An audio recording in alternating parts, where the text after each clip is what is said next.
Rebecca? We're recording, Madam Chair?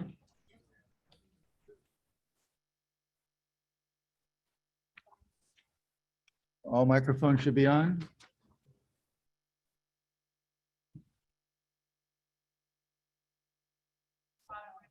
What I have here is for the regular meeting, not the executive. No, she's referring to the notes. Oh, I don't get that. If you don't mind double checking for me. Oh, okay. So it's not this one. Okay. So we're gonna go ahead and we're gonna go ahead and call the meeting to order here in a minute.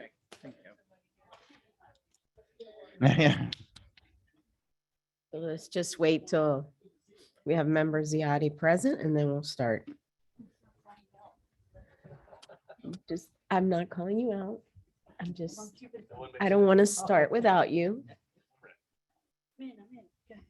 So I'll go ahead now and call the meeting to order. And if we can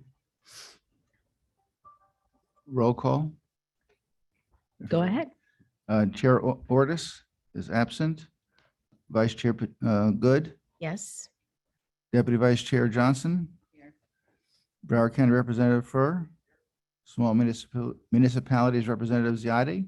Here. At-large Representative Colburn. At-large Representative Stoner. Not present, absent. I Should be believe present she's on the virtually. line, I was told. But not yet. Okay. If she comes on, we'll announce it for you, so you're aware. Sure, sure. So I have the approval of the minutes. May I have a motion? Motion to approve. Second. Motion by member Ziotti and seconded by member Johnson. Any further comments? Hearing none. All those in favor signify by saying aye. Aye. Aye. All opposed, motion carries unanimously. A motion to approve the agenda.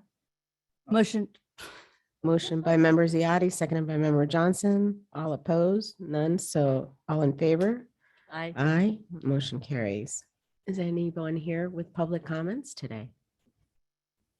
Hopefully everybody can understand me through this nice raspy voice. They're good. No public comments. No one present, anyone online? No. Okay, so we'll move on to our action items. I believe we have Mr. Stewart and Mr. Collecta. I'm going to read this into the record. It's motion to approve the First Amendment agreement between the Broward Metropolitan Planning Organization and Christopher Ryan for, is that 50? 60. 50,000. 50,000, bringing the total not to exceed to 80,000. Wow. I need bifocals. And so just to let everybody know, Mr. Ryan was a former employee of the MPO. He retired and he has come back since retirement, I guess about 2 years ago. He retired and then came back and has been helping out our public involvement unit, which includes Carol Henderson, to actually provide additional assistance. This particular contract update will allow him to continue to work on and developing our public participation plan, which is a core product of the MPO. Okay, any comments? Seeing none, do we go ahead and vote on the item? Yes. Yes. Okay, all those in favor signify by saying aye on item 1. An actual motion? Yes, in a motion and. I approval. thought you read it into the, okay. I said motion to approve. Second. Motion by member Johnson, seconded by member Colburn. All those in favor signify by saying aye. Aye. All opposed? Motion carries. So now we have a few discussion items. Are those the ones you want to take next? Yeah, Paul Cavarese?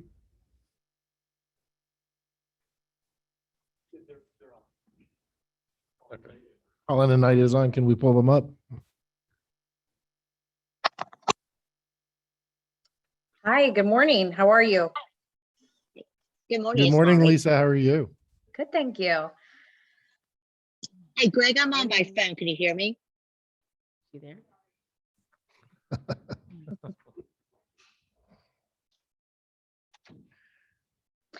Lori, do you wanna- Good morning. One Yes, second, I was we're making not sure y'all hearing can hear her. me. I do want to let everybody know it's Rebecca's birthday today. So if you know. Hey, Rebecca.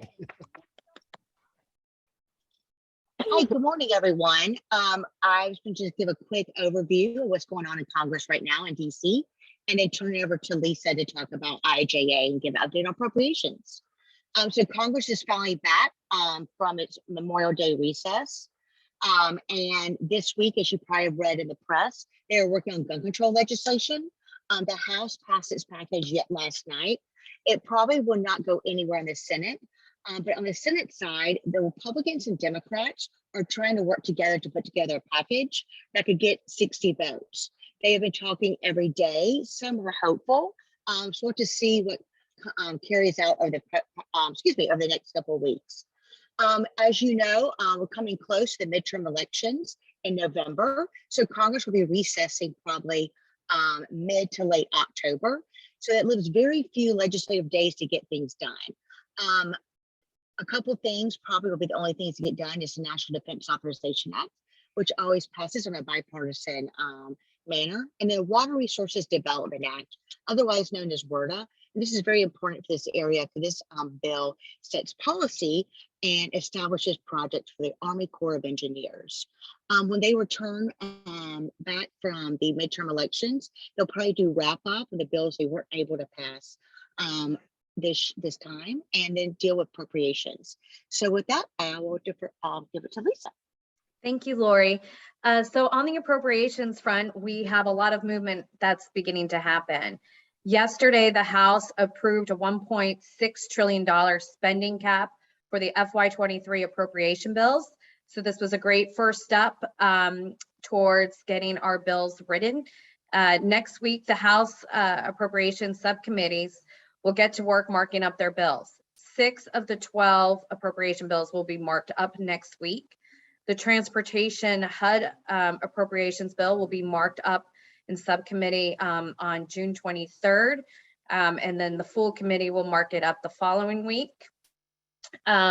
Just one note that transportation HUD appropriations bill, we have pending for the Broward MPO 4 projects for funding that were submitted by Congresswoman Debbie Wasserman Schultz and Congressman Deutsch. So we will be monitoring that bill closely for proposed funding levels of various programs, but also because we have our 4 specific Broward MPO projects. On the other side of the federal funding front, we have the Safe Streets for All grant program that is open. Applications are due September 15th. So we are working with staff on priorities for the MPO. Coming up this month, close to Juneteenth, is the Reconnecting Communities grant program will be opening. We have the Ferry grant program that is slated to open too between June and July, as well as a rail safety crossing grant program. In July, we're expecting the brand new Thriving Communities program to open. This is a $30 million program that was created in the appropriations bill from FY22. And that will be split, 25 million will be from DOT, the other 5 will be overseen by HUD. And that is kind of helping folks to plan around transportation around affordable housing. So stay tuned on that front. And last thing that I did want to mention for you all, and this is pretty exciting news, in today's Federal Register, the Federal Highway Administration has announced a notice of proposed rulemaking on proposed minimum standards and requirements for projects funded under the National Electric Vehicle Infrastructure Formula Program. So this is pretty big news. We'll get that proposed rule out for staff to look at. But it's basically helping to establish the groundwork for states to build federally funded charging stations across the national EV charging network. So I know as everybody continues to talk about gas prices and the need for electric vehicles, I mean, this is obviously an important thing to think about and look at. That is all that I had on my end. Do you have any questions for us? Yes, Member Fur. Thank you. Thank you, Lisa and Lauren. How you doing? Good, how are you? Is there any way of giving us kind of the lay of the land of who's applying for the mega projects? money and what their likelihood is? Because if, and if, you know, because we're thinking about doing one down here for either a bridge or a tunnel. But tying it in with the intermodal center at the airport.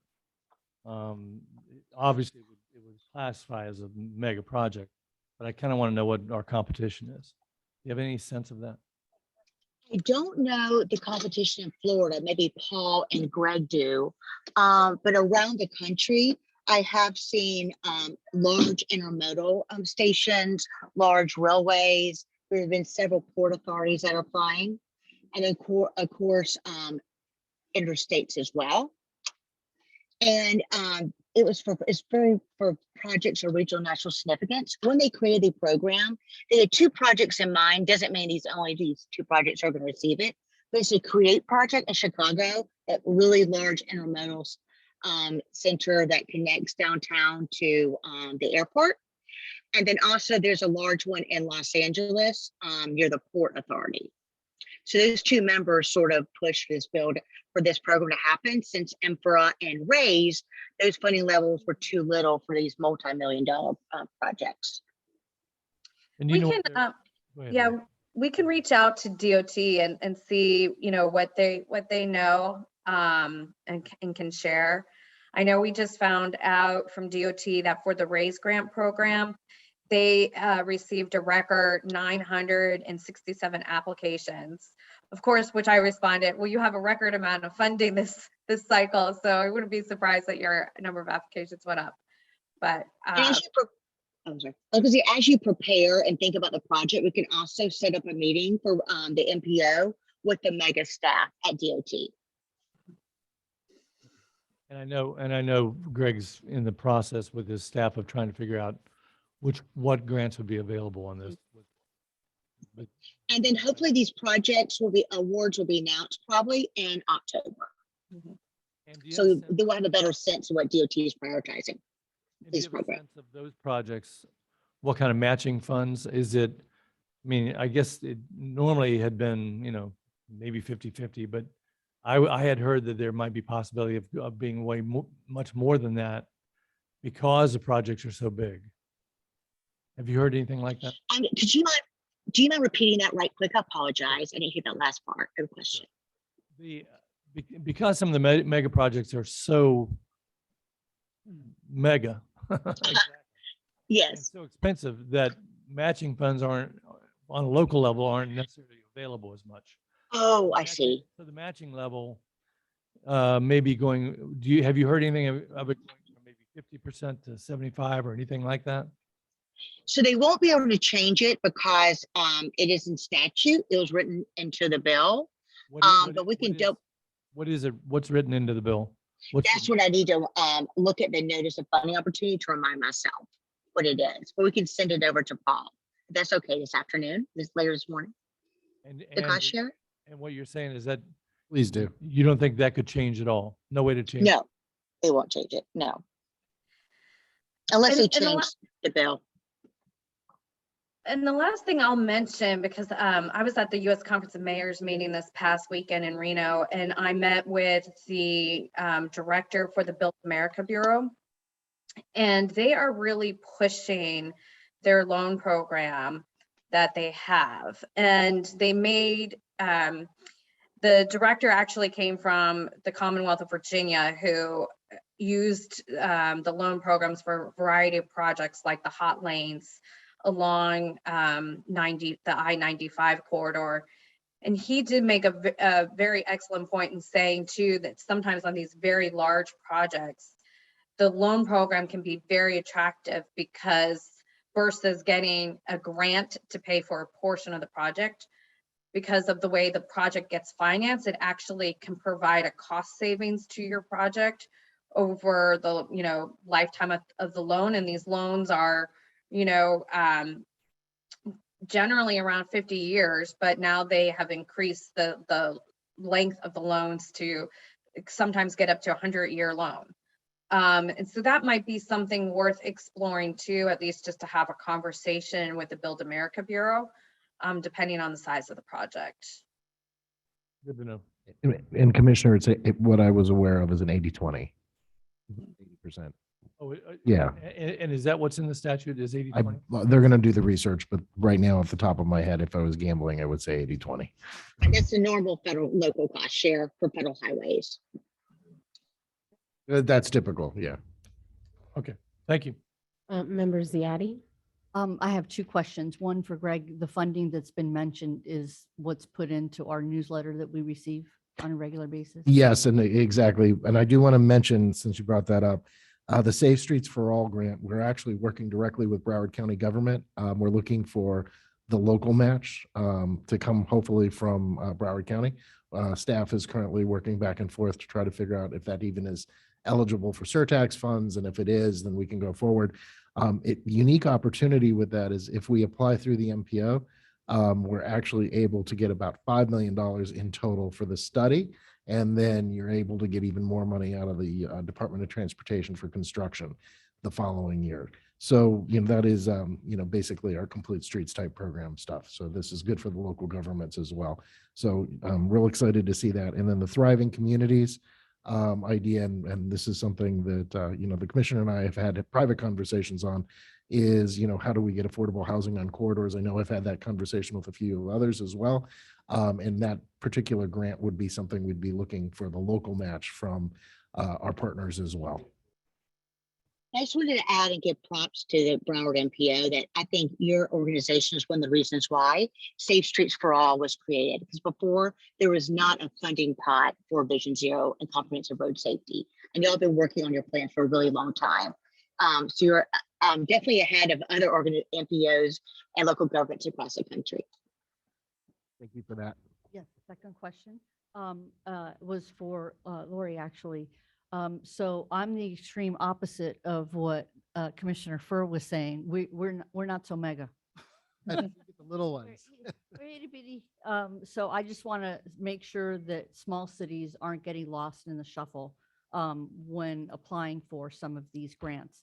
Is it looking like they're only giving the bigger funds out, or is there a good mixture of smaller amounts as well?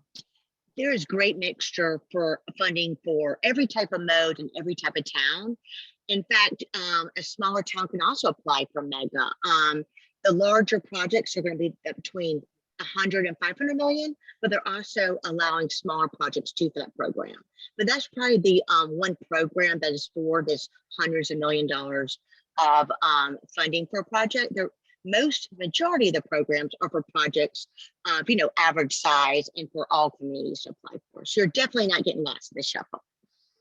And I would just add too, based on our conversations with DOT, they're really hoping to, provide awards to people that haven't received an award before. They want to see, new folks getting grant awards. And so where you tend to see the larger municipalities tend to always, get an award after award, they're really looking to have some equity there.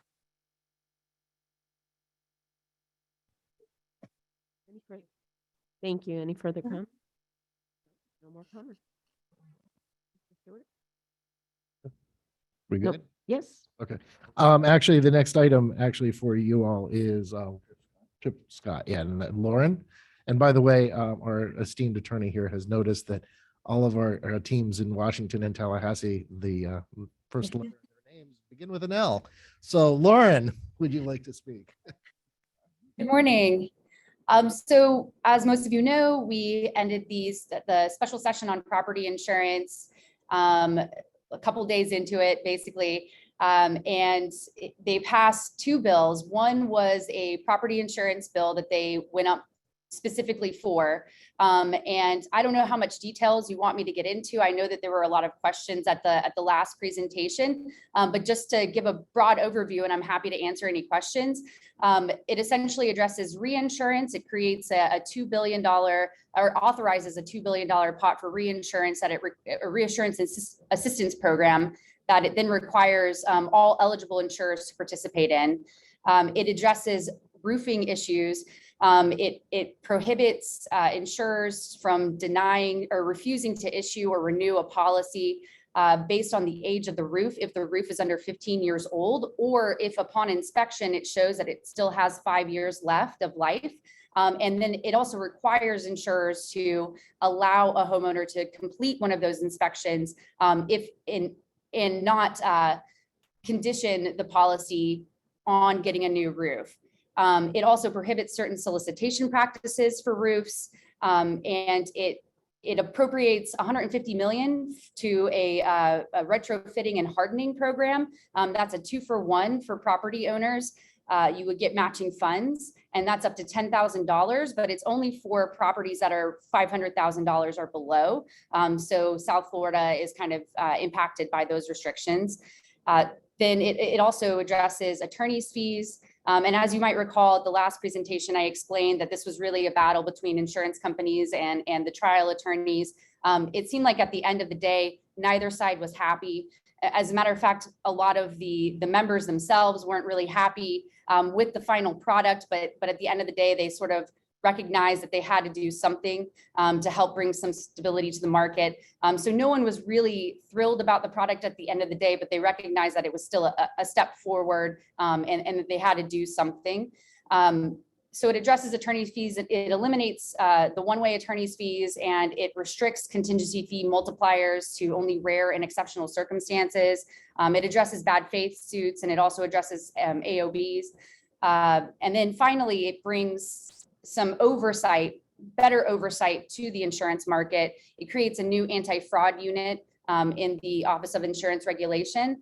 And it also requires them to inspect insurers immediately as soon as there's a delinquency to assess their insolvency issues and also to keep track of trends in the marketplace so they can hopefully get ahead of insolvency issues and of insurers leaving the marketplace.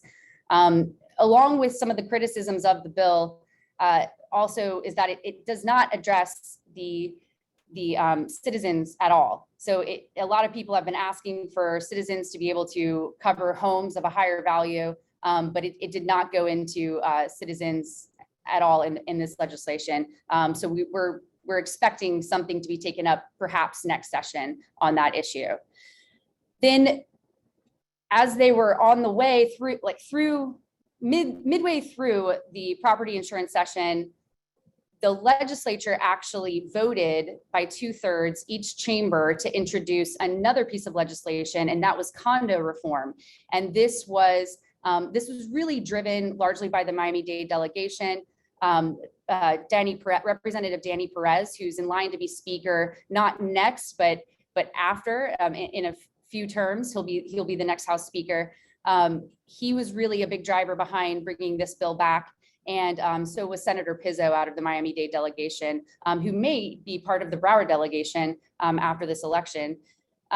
So essentially, this would create milestone inspections. If the property is 30 years or older, they have to get it at 30 years and then every 10 years after. If it's within 3 miles of a coastline, then it's 25 years old and then every 10 years after. And it also requires a new reserve study to be done, reserve integrity study to be done. And this was really important for Representative Perez.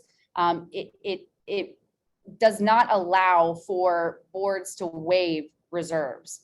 And that was something that he was very, very strong on and really wanted to see happen. And that was ultimately one of the things that killed the bill during the regular session.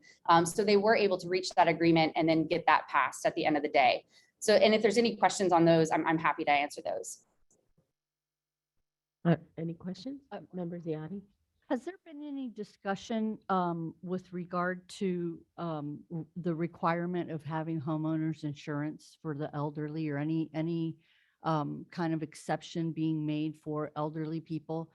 The issue that I'm having in my city is the older community, you know, their homes are paid off and it's not a requirement to have homeowners insurance. And given the state of economics these days, it's one of those things that they decide not to put money into. And so as a result, they've been very, very restricted in getting any type of grant funding from the state, county, you name it, they're restricting.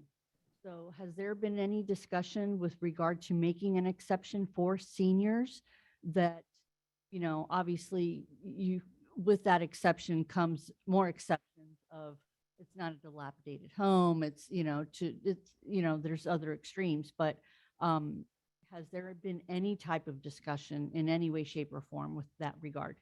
I have not heard anything about that, but I'm happy to reach out to AARP or some of the other or Elder Affairs as well and try to find out if they have heard those same concerns and if there's anything that they're working on to address that. That would be appreciated. Yes, absolutely. Yes, is that, Thank you. Member Ziani? Member Colburn? Yes, thank you. I would just wanted to verify the list of things that you talked about just now concerning condos. That's applicable to HOAs as well? In terms of the reserve for the boards or any of it? Is any of it applicable to homeowners associations? I don't believe so. I believe this is just for condos and multi-story buildings that are condos and co-ops. The reserves as well. That's my understanding. I will double check, and if I'm wrong, I'll make sure that Paul knows, but that my understanding that it's only condominium and cooperatives of multi-stories. Appreciate that. Thank you. Anyone else? Okay, thank you. Thank you. And then, I'm sorry. So that's the special session. I also wanted to let you know that the governor has signed the budget. So it was a $112 billion budget. He vetoed $3 billion, which was a lot more than people expected, considering that we have quite a lot in reserves already. A lot of local transportation projects were included in that veto. I actually want to say maybe all of the local transportation projects were included in that veto, at least in South Florida. That's what it appeared to be. There were several Broward projects that were local transportation projects in that veto. Tamarack, Cooper City, Lauderdale Lakes, Miramar, Pembroke Park, and West Park were just some of the ones that I saw off the bat. So it's just a sort of reminder to be careful when you're submitting a standalone appropriations request for transportation. We always encourage you to get with the MPO and talk to them because if the governor vetoes it and it's in the work program, it's actually going to further delay that project. So happy to answer any questions about that as well. Yes, that was very unfortunate. And he vetoed a lot of other things as well. Yeah. Anything else? Particularly in South Florida. Yes, there's great love for Broward. Yes, anything else, Mr. Stewart? No, actually, I just want to echo Lauren's concerns. We are going to see some things in the work program this fall that are going to get pushed back by another year because of the veto. We always encourage our local government partners not to submit direct funding requests like that, and several of them did, and that's what's going to happen. Okay, Member Fur, I'm sorry. I guess I'm not, how does that work? If it gets vetoed, it gets bumped back? Well, what ends up happening is a lot of times what we've seen is people, our member governments will put in for, a program that's already funded, a transportation project. Right. And as soon as it gets vetoed, that means nothing can happen that year. So what we've been working with FDOT is they can actually move it back all the way to the new fifth year.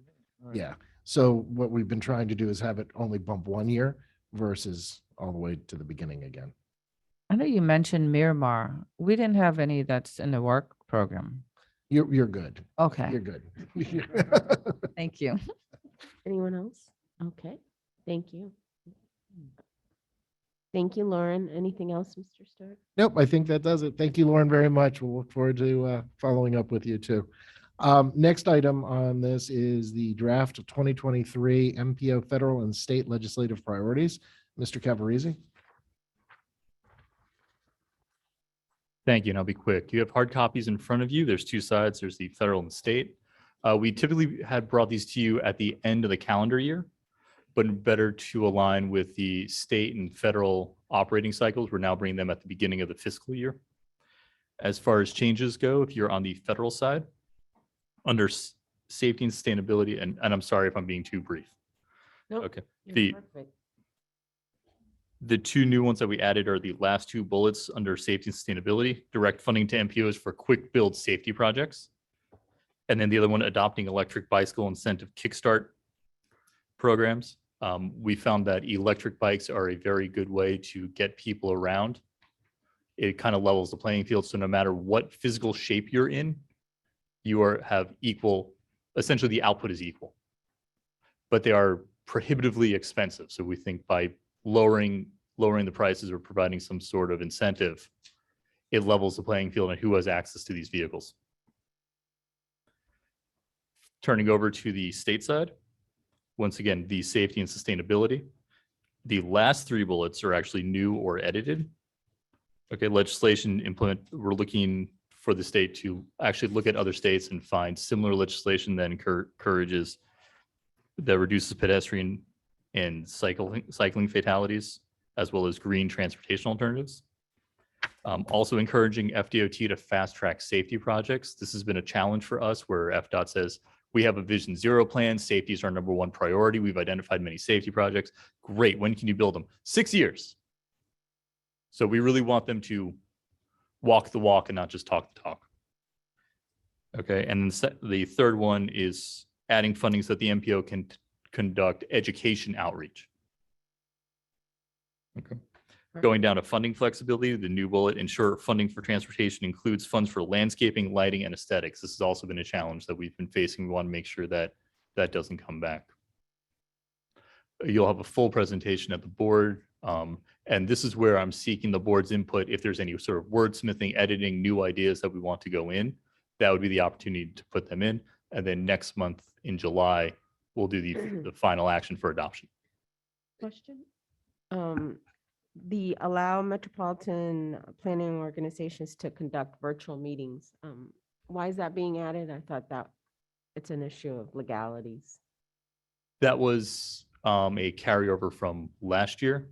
We know that the state does not like the virtual meetings, but they do have an exception for regional planning councils, where regional planning councils, because of their size, are allowed to conduct virtual meetings. So since the MPOs are regional in nature, we think we should also be included in that.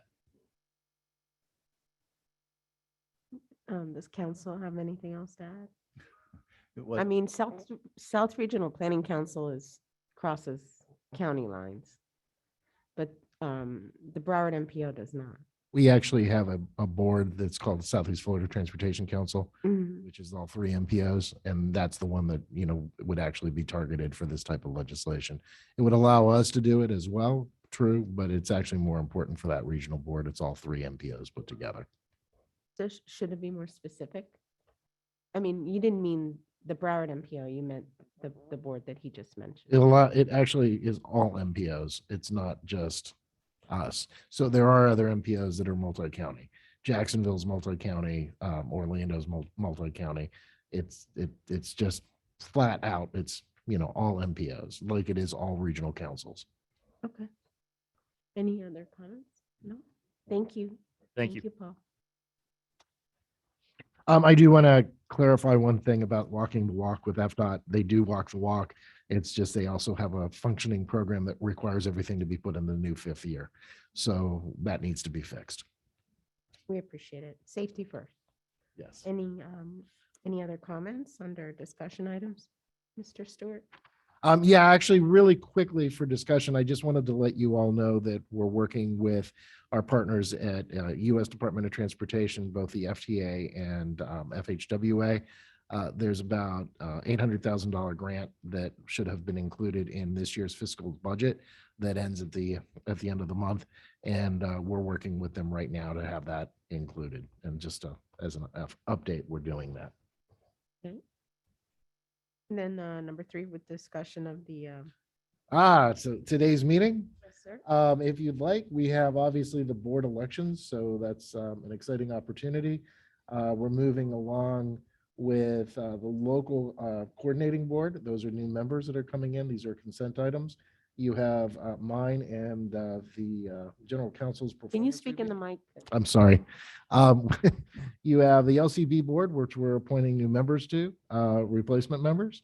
You have the performance reviews of both myself as well as the general counsel.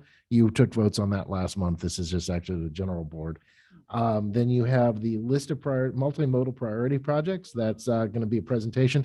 We didn't, that's an action item. We had that for presentation last month, but we ran out of time. We also have the first amendment to the agreement between the MPO and Keith and McCullough. And we apologize for that coming so late. That was actually something that should have been done by July, but we've had some issues with our finance area, which has now been corrected. With that, then we move into the regular comments, and then you have presentations with performance measures, which State of the Systems Report, Mr. Flavian is going to be presenting that. We've been providing that to a lot of our partner agencies down here in South Florida, but we also presented that report, which you'll get a copy of, to the National Association and basically the 419 other MPOs in the country all said, wow, we want to do this exact same thing. So imitation is the highest form of flattery. So they're going to be doing that as well. You're going to be looking at the legislative priorities Paul talked about, as well as a presentation from the Florida Department of Transportation on rail safety. And I cannot tell you how timely that is as we've continued to have more and more fatalities on the rail corridors. And probably will continue so as we add more and more service. So we need to be very vigilant. And as an FYI as well, we will be hosting the Federal Rail Administration here in our in this boardroom at the end of the month to actually have discussions on where we go with rail safety on the FEC corridor. And with that, that's my end of discussions as well as for the agenda for the month. Okay. And any discussion items for the July 14th? Actually, for review and discussion, let me click on that really quickly. That is the beginning of the fiscal year. We're really excited about that because we actually have a whole new work program that we're going to be presenting to you or working with you on. You already adopted that. But the most important part that we're going to see is on our side, the finance side, is how it's actually funded. The grant program is actually changing. So instead of having multiple grants and you have to figure out which one goes where and how, what the Florida Department of Transportation did along with Federal Highway Administration is they're collapsing the grant into what is called a consolidated planning grant. So that means we're going to be able to make sure that that everything is funded in those 2 fiscal years, which is great for us. If you look at the consent items that we have, it's hopefully we're going to have this consent item with the city of Fort Lauderdale. That is with the Fort Lauderdale Mobility Hub downtown. There's about $23,000 worth of pavement and markings that needed to be redone by the contractor. So we'll see if their attorney gets back to our attorney on this. There's been some back and forth on that. They may decide not to do that. There's about $300,000 left on the table in that grant that we're going to be working with FTA to come up with other markings in downtown that will connect to the mobility hub to spend it out. We just came in under budget. So I know in this time and age where everything is inflationary, the fact of this project we've been financially managing and helping them construct to come under budget, I'm impressed with that. That said, we also have the draft fiscal year transportation improvement program. That'll be next month, as well as the draft federal and state legislative priorities. So after the discussions this month, then you'll take that up. And as far as non-action items that we're expecting for the following month, and this is also great, we're going to have a presentation from Broward County Transit on their Primo Transit Plan. I've been having lots of discussions with the team members over there, Kevin Kelleher, as well in their finance areas to figure out how this is going to move forward. It's a very robust bus rapid transit and rail system proposal. So we're real excited to be able to work with them, and that's part and parcel of why trying to figure out which grants to go for and how this all affects is going to be, part of the county commissioners are going to have a lot of weighing to do on some of these projects. Godspeed. That said, we also have a presentation on the ASSIST, the intermodal system for Florida Department of Transportation.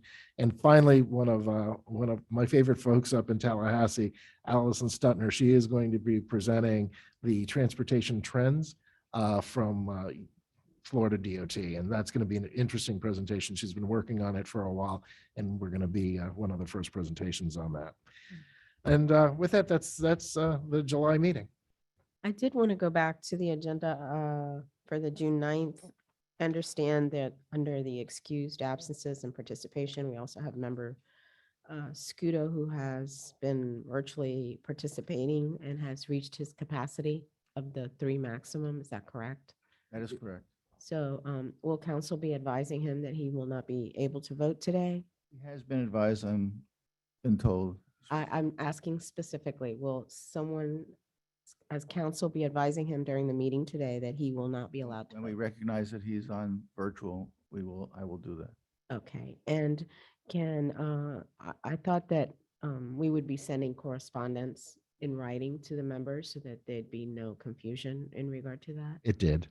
Yeah, That was done. A Right. letter was sent to Yeah. Member Scudo. yeah. Brian, actually several. There's more than one. Okay, there's others. Yes, Madam Chair. Actually, it specifically was, I sent an email recently to him advising him of this. Also, last month, there was an advisory to all membership that once they hit that, they would be advised. So he did receive that along with another member that they have hit their maximum. According to the rules, what we actually have is they are allowed to attend. They won't have voting privileges, but we will mark them present as a member of the public. They will be voted present as a member of the public, The minutes will reflect. reflect that they're present, They were. but not as a member of the MPO. Correct. Okay, will their organization, their respective municipalities be advised that they are no longer a voting member? Well, they're still Will. technically a voting member. If they came to a meeting, they'd be able to vote. It's the participation by virtually that they're not able to vote. Okay, so I just want to make sure that the municipality is aware that their representative will not be a voting member unless they are present at the meeting. I just think it's important that everyone understands it and not just the particular member. So noted, we will make sure the notice goes. At least, just advise everyone, I think, as a courtesy. Yes, Member Ziadi? If I could add to that, oh my gosh, it just went right out of my head. Isn't that terrible? Okay, give it a second. I know exactly how you're feeling. It totally went out of my head. You can tell Well, us. Maybe when we get to the item, it'll come back to you. Oh, my goodness. Thank you for clarifying. I just want to make sure that there's no one is surprised by the Oh, circumstance. I know what I was going There you go, quickly. It's back. With regard to that district for that specific voting member, does that mean then that we will notify that city that is part of that district that is not able to vote, that they're now able to vote? Well, that all depends on who's present and when we're allowed 25 votes. So, Right? So depending upon what happens at a particular meeting will dictate what participant. But for that purpose, that city is not recognized as being. So the alternate, the alternate who is present would have that opportunity to vote. Okay. Very good question. You're welcome, sir. Thank you, Member Ziadi, for that very important clarification. Anyone else? Okay, so does that conclude all the action and discussion items for the executive? Yes, ma'am, it does. Okay, In 9:20, you can call adjourn. okay, and motion to adjourn by Member Fur and seconded by Member Ziadi. All in favor? Aye. So executive executive meeting adjourns. Thank you. Thank you.